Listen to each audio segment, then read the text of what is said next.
let's talk about some highlights, because congratulations, you got 3 top 5 finishes.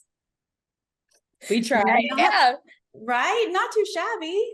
I feel like we also need to like win the award for like hanging out at the bottom, but still making it in there a lot. That also, it's not the award people are looking for, but it statistically, once you hit the bottom, it is very hard to stay in the game. Yeah. I mean, you guys had 2 sort of back-to-back near eliminations. How did that affect your mindset? I think it made us not scared of being at the bottom. It became non-emotional. Like it wasn't about like, oh my God, are we going to go home? It was like, we've got to make sure we don't go home. What do we need to do? So it became much more tactical and strategic instead of emotional. I think for a lot of teams, when you've never seen the bottom, it's a scary thing. Of course, me and Morgan got back to the hotel and we were like, we have to do better. We have to talk about what went well, what didn't go well, how we're going to change up our strategy and not make the same mistakes. But being at the bottom was just a part of the race, and everybody knows, like, if you're not eliminated, you're still in the race. So there's no difference after first and winning money or a trip. Everybody else might as well be in the same exact position because you're just racing. Another success was you guys got that first express pass. So first I have to know, how was the bugs? Just nasty. Great, some were terrible. Just nasty. We hadn't even been racing for 24 hours. At 24 hours, you're like, oh yeah, like it can't get that bad. Like, I'm not going to humiliate myself on national TV. Everywhere I go now, like at work, everybody's like, what's up, bug eater? How are the bugs? Yeah. It was a gross plate. And, Morgan, I think if you want to talk about like the sizing and what it was really like to eat it, that would be great. Yeah, no, absolutely. Whether it translates on TV or not, it was a lot of bugs, right? So traveling, we ate on the plane, you don't know what to expect. So you're making sure you eat when you can. And then we get to this challenge and it is like a full American size dinner plate of bugs. And we're told we have to eat 1 each. So like, it wasn't just like some of the bugs, like if you put them in a bag, I'd eat them again. But like the grubs, they're nasty. They're chewy. They're full of oil. But in general, like it was not just the bugs. It was the sheer amount of bugs. It was like a killer. And not great when you go to get a massage after. Oh God. Well, you did it. You powered through. And then when you end up using the Express Pass, turned out to be a bit controversial. For the record, I would have used it exactly when you did, but talk me through that for you. Okay, so you can get to see this on the show, but Morgan had we had a flow chart. This is what we worked on once we got the Express Pass, was a flow chart that would help us make a decision. Because we felt like we didn't want to make an emotional decision. And I think when you watch the episode, it feels emotional. It feels like we thought we were cornered and we have to use this Express Pass right now. I say, no, there's a saying on the race of you live and die by your taxi, right? And our taxi just happened to be a boat. And we had and I think there's no word to say for it, but incompetent driver that we left in the second group. And by the time we even got to the location, turn the boat around to start delivering fruit, we were already looking at the 15-minute group behind us delivering fruit. And so when we did the math in our heads, it looked like it was going to put us not only in last place, but in last place with more time added. And no visibility if we were stuck out there by ourselves. So we felt like that was, even though it seemed like a task that was easy to complete, it was putting us in a position where we could potentially be fighting to get to the mat. And there are some people that are like, oh, you should have just used it in the vinyling then. But again, you can switch detours. So our stress of using it at the vinyling was not the same. But we feel really confident that Express Pass was going to end up being used in leg 3. We could not realize that was a non-elimination leg. So we did the best with the information that we had, and it would have taken us longer to complete that fruit challenge than it did the vinyling. So we don't regret that decision. I know a lot of people are so spicy on the internet, but it was a decision we made as a team when we made it literally in under 5 minutes of starting the challenge. So it was quick, it was fast, and we kept it moving. All right, we get to see that you do your U-turn vote for Robin and Chelsea. What was your strategy there?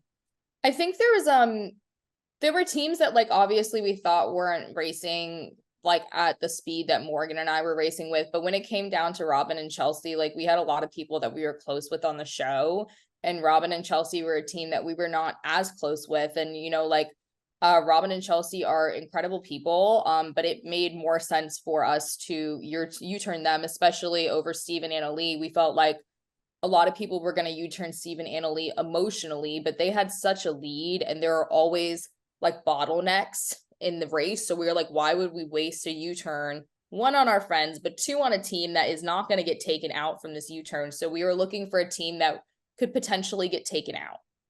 And at the end of the day, Sarah, we had been at the bottom. We needed a cushion, right? And we had competed neck and neck with Chelsea and Robin, and we would outwork them on tasks. So like we were doing everything we could to make sure we made it to the next leg. And like U-turning Steve and Anna Lee, what I want to clarify, people did not U-turn Steve and Anna Lee because they didn't like them. I know that's the narrative on TV. We all love Steve and Anna Lee. It was because they were kicking ass. And they were like, people were like, if we're going to take anyone out, it's them, because we are going to have a very difficult time beating them. So it wasn't because they didn't like Anna Lee. Like it was because she was the most strategic person on our season, and they knew it. Right. I think what's also interesting is like, Robin, Corey, and Greg and John just kind of like slid past that U-turn vote, and they're also incredibly strong teams. So Steve and Anna Lee were really just on the forefront of people's minds. Mm-hmm. Right. Well, speaking of Steve and Anna Lee, you end up having to race them to the mat. I imagine you thought you were ahead of them. So was there a bit of a surprise when you see them at that last clue box before you end up racing to the mat? We were actually blind. Like, so we chose to do the hay because statistically, and I think everybody watching this would agree, that the girls should not voluntarily go to any more detail challenges. So as smart as Morgan and I think we were like, man, self-reflecting, let's just pick the physical challenge. I think now watching back the show, we don't know what would have happened if we would have picked the bees. The bees definitely took a shorter amount of time. Watching back, I don't think it would have gone well for us, if I'm being honest, Sarah. So I'm glad we chose the hay. And I think everybody would have been really upset to see us choose the detail challenge. So we didn't know. We had no idea. We didn't see them on the way into the city. So we thought there was a chance that they were stuck at this detail challenge, because we also didn't see Joel and Garrett when they were running around the city at all. But it was definitely a shock when we got up to the top of the tower and you see them ripping the clue, and you know there's like a 95% chance that what's on the clue is go to the pit stop. So it was disappointing to see them there, because the look on their faces is like, oh my God, we're last. And we just came from the other detour. We're like, we're last. So that means we're probably competing against each other. And they got on that elevator and got to go straight down, and we had to run down the stairs. Yeah, I mean, from my perspective, it just seems like you guys kind of slowly like fell to the back in this leg. Was there one thing that really messed you up? Navigating through the city center. We got back to Lana very easily. And we assumed that like Chelsea and Robin wouldn't be able to make it back because they didn't drive themselves basically the whole race so far. Steve and Anna Lee had struggled all day. Anna Lee was flustered. So we're thinking like, hey, all we got to do is make it there safely, you know? And when we got into the city center, it was very difficult to find the parking garage, because in the last place, it was the same parking garage. And this one, it was new, it was around the corner, and it's all one-way streets. So it was just tough for us to find the parking garage and to get directions. I think what's shocking is English-speaking nation, very difficult to get directions when we were in the city center, like even on foot directions. It was for us the one of the hardest navigation days in terms of getting help from strangers. When we came into the city, we saw Rob and Corey, which meant that we had made some headway, and that made us feel a little better. But then right when we got to that skyscraper, we saw Chelsea and Robin, and they kind of had like a weird look on their face. So we assumed that they weren't looking for the skyscraper. They had already done that activity. So at that point, we kind of knew that we were in some sort of like red zone. But that hit us like a wall of bricks when we saw Steve and Anna Lee ripping that clue first. Your relationship has been a roller coaster for all of us. Talk to me about doing this race together. You know, I I think for Lena, she was unsure if she would race with me. And in my point of view, I was like, who the hell else would you be racing with? But from the beginning of the application process through the end of the race, it has really been an amazing relationship builder for us. I know that everybody sees the 5% of the experience on TV, and we are the Chaos Sisters and we own it. We're from the South, we yell, that's how we communicate. But we really we race with so much love, we race with so much respect for each other. And even if that's not portrayed, when we left that day in Slovenia, we looked at each other and said, we are so proud of us. Because you see a lot of sister teams come on there and they just annihilate. And I think for us, we were actually very proud. I thought we were on our best behavior, to be quite honest. God, we had so much fun. And I think people think that the spiciness of us communicating, you have to remember, we're not a couple. We've lived with each other our whole lives. There's no emotional batterment happening when Morgan tells me something. Morgan was incredibly supportive the entire race. I was incredibly supportive of Morgan. We had so much fun filming. This was our wildest dreams to get to do all these things together. And I think that for sisters who are watching the show, they can understand there are a lot of sisters that have the same relationship that me and Morgan do. They're just not as transparent and open about it.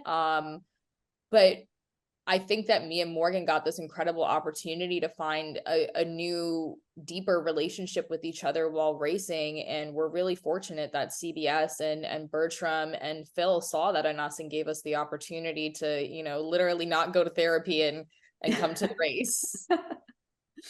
Well, it was very fun to watch you guys. I appreciate your time today. Thank you. It's so great to meet you.